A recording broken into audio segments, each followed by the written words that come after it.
नमस्कार मंडळी, तुम्हाला पण फिश फ्राय खायला आवडतो का? तर ही रेसिपी संपूर्ण बघा. इथे मी अर्धा किलो रेहू मासा घेतला आहे.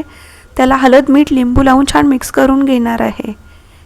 नंतर मग 2 चमचे मसाला, अर्धा चमचा जिरा पावडर, अर्धा चमचा धने पावडर, अर्धा चमचा मीठ, अर्धा चमचा गरम मसाला, अर्धा चमचा अद्रक लसूणची पेस्ट आणि 4 चमचे तांदळाचं पीठ. नंतर मग त्याच्यामध्ये थोडं तेल घेतलं आहे आणि पाणी टाकून छान मिक्स करून घेतलं आहे. आता आपण ते मसाले कट केलेला माशाला लावून घेऊया. मी सर्व माशांना मसाले लावून घेते. तोवर तुम्ही चॅनलवर नवीन असाल तर प्लीज सबस्क्राईब करा. हे बघा, अशा प्रकारे आपल्या सर्व माशांना मसाले लावून झाले आहेत. गॅसवर कढई ठेवली आहे.